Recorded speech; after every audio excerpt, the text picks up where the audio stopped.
É importante que vocês saibam que as circunstâncias estão mais na abordagem semântica e que não adianta decorar. Dentro de uma construção, vocês vão ter que avaliar se a palavra dá ideia de tempo, de modo, de finalidade, de... E aí, isso aí é só o texto que vai dizer. Nós temos circunstância de tempo, de modo, de lugar, de finalidade, de companhia, de afirmação e assim por diante. As circunstâncias são quase que infinitas, já que vão depender da situação de uso da língua. Eu me lembro quando eu estava na 7ª série, outro dia, né? 2 anos atrás, quando eu estava na 7ª série, caiu numa prova a seguinte frase. Era assim, ó, quer ver? Com certeza, o rapaz chegou cedo. Vamos pegar uma frase qualquer. Com certeza o rapaz chegou cedo. E a pergunta na prova era, esse com certeza, ele exprimia circunstância de quê? Estava lá na letra A, certeza. Letra B, afirmação. Letra C, modo. Letra D, dúvida. Eu muito espertamente marquei a letra A, feliz, com certeza, advérbio de certeza e acabou. Só que eu fui pouco maldosa, porque se o advérbio fosse classificado como advérbio de certeza, ele também poderia ser de afirmação e uma alternativa anularia a outra. De modo ele não seria jamais, porque com certeza não é a maneira como ele realizou a ação. E isso eu vou mexer muito com vocês lá na oração adverbial. Para ser advérbio de modo, eu tenho que conseguir visualizar a maneira como a ação foi realizada. Ele falou calmamente, ele chegou agitadamente. Você consegue visualizar um modo como a ação foi realizada. Agora, já que não poderia, se pudesse ser de certeza, ele também seria de afirmação. Não podia ser nem a letra A, nem a letra B. De modo ele não seria, porque com certeza não indica como a ação foi realizada. Só restaria a letra D, que era a resposta, advérbio de dúvida. Mas eu pensava, como que com certeza pode ser advérbio de dúvida, já que é de certeza? Aí, era a forma de cobrança da professora. De fato, se você fosse medir a certeza numa escala da dúvida, eu posso dizer da mesma forma, eu tenho 100% de certeza ou eu tenho 0% de dúvida. Eu estou dizendo a mesma coisa com âmbitos diferentes. Ou, por exemplo, eu tenho dúvida, eu tenho 100% de dúvida, ou seja, eu tenho 0% de certeza. É a mesma coisa, só que formas de cobranças diferentes. Nós temos que tomar cuidado, porque se ele te pergunta, com certeza é um advérbio de certeza? Pode ser. É um advérbio de dúvida? Pode ser. Ele pode ser 100% de certeza ou 0% de dúvida, depende da abordagem. E é isso que a gente precisa de aprender. O português, nós temos que ler a prova e saber o que está sendo cobrado ali. Aí o aluno vai perguntar, professor, eu tenho que adivinhar? Não. Numa prova de alternativas, letra A, B, C e D, pressupõe-se que você escolhe uma e exclui as outras. Se a letra A e a letra B são parecidas, parecem sinônimos nesse contexto, não pode ser nenhuma nem outra. Então, a abordagem da prova era que 100% de certeza, com certeza, era 0% de dúvida. Temos um sinônimo aí diferenciado. Quero que vocês levem isso para a prova de vocês, para a vida de vocês, que advérbio, ele vai exprimir uma circunstância e nós temos que ler a prova para saber qual circunstância foi indicada naquela questão. Tem uma picaretagem mora aí de alguns alunos que decoraram, aprenderam aí por conta própria que tudo que termina em mente é advérbio de modo. Vamos pensar aí um pouquinho. Na aula de substantivo, na aula de derivação, substantivo simples e derivado, nós combinamos que o prefixo, ele acrescentava significação.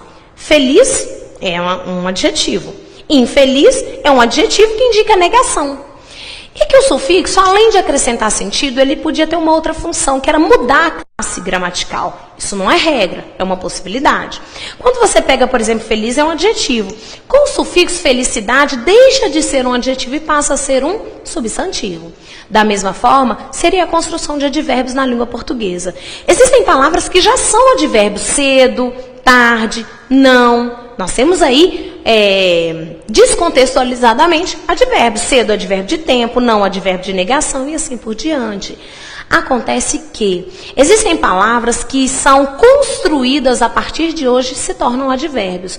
Quando você pega feliz, que é um adjetivo, acrescentando-se o sufixo mente, sufixo a terminação mente, nós temos a formação de um advérbio. Feliz, felizmente. Certo? Certamente. A forma básica para se formar um advérbio, um novo advérbio na língua portuguesa, seria pegar um adjetivo, mudar para o feminino e acrescentar o sufixo mente.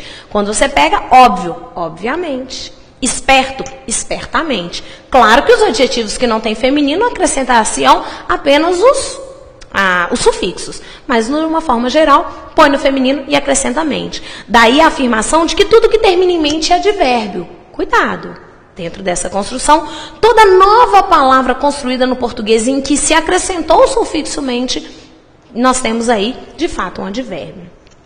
Existe uma ideia de que todo advérbio que termina em mente é advérbio de modo. Isso não é verdade universal. Vocês precisam de ter em mente que a circunstância ela é dada pelo texto, não é por uma decoreba prévia que vocês tiveram antes da prova. Se você pensar que ela entrou calmamente, de fato, esse é um advérbio de modo. Eu consigo visualizar uma ação cautelosa, cuidadosa, amena.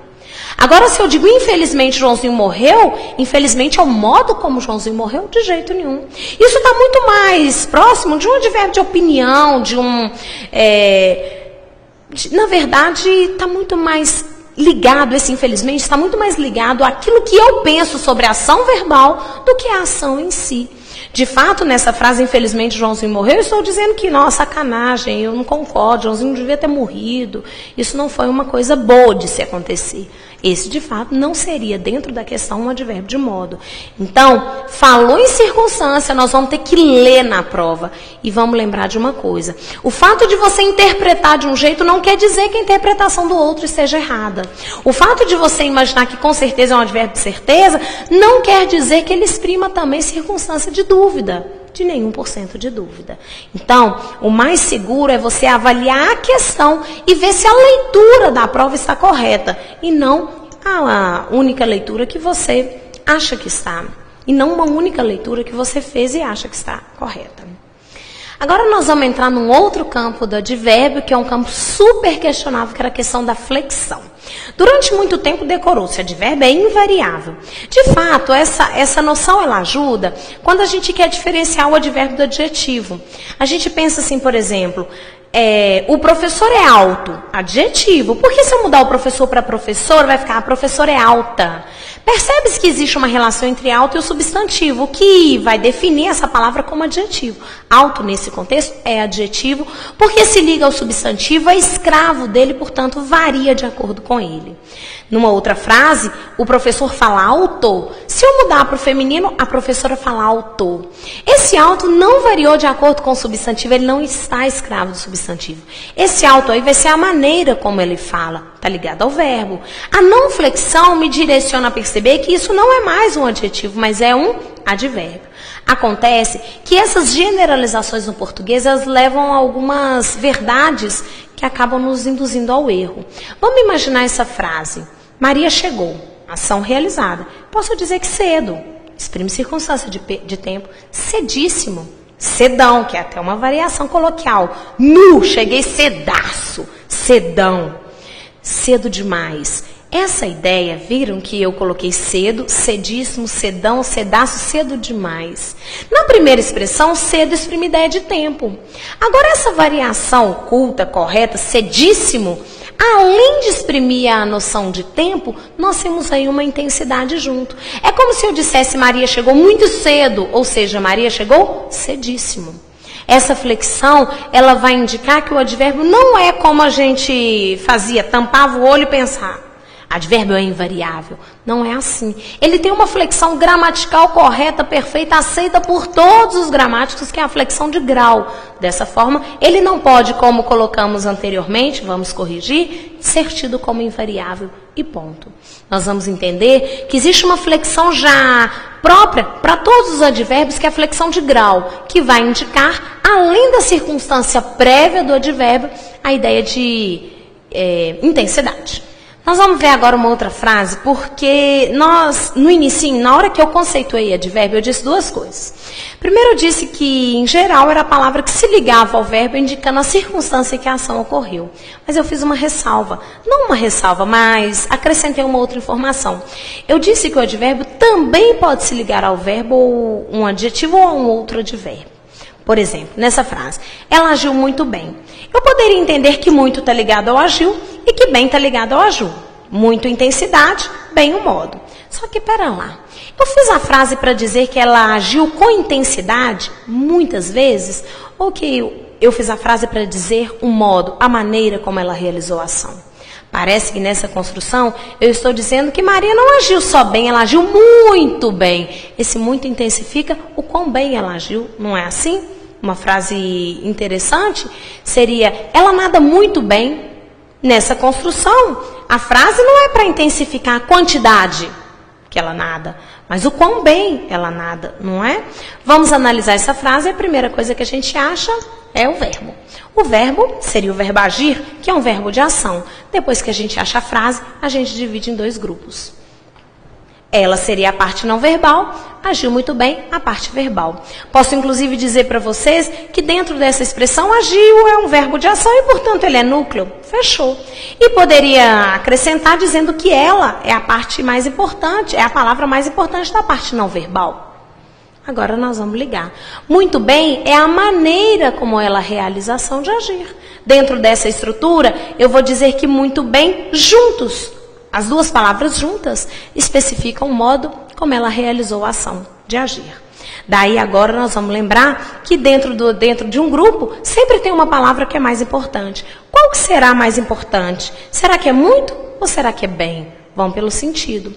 Se eu tirasse o bem, ela agiu muito, eu respeito a ideia inicial da frase? Se eu tirar o muito, ela agiu bem, eu respeito a ideia inicial da frase? De fato, haverá mudança semântica, haverá mudança de ênfase. Mas o que é mais importante? Ela agiu muito ou ela agiu bem? Ora, eu fiz a frase para dizer como que ela age. Portanto, bem seria a palavra mais importante dessa expressão. Daí eu posso dizer que muito se liga ao bem, intensificando a maneira como ela realizou a ação. Inclusive, vou dizer que bem é um advérbio de modo, é como ela realiza a ação, e muito é um advérbio de intensidade. Intensifica o advérbio de modo. Nessa expressão, se eu fosse dar nome à expressão como um todo, a expressão carregará o nome da palavra mais importante. Muito bem seria uma adjunta adverbial de modo. Seria uma locução adverbial de modo.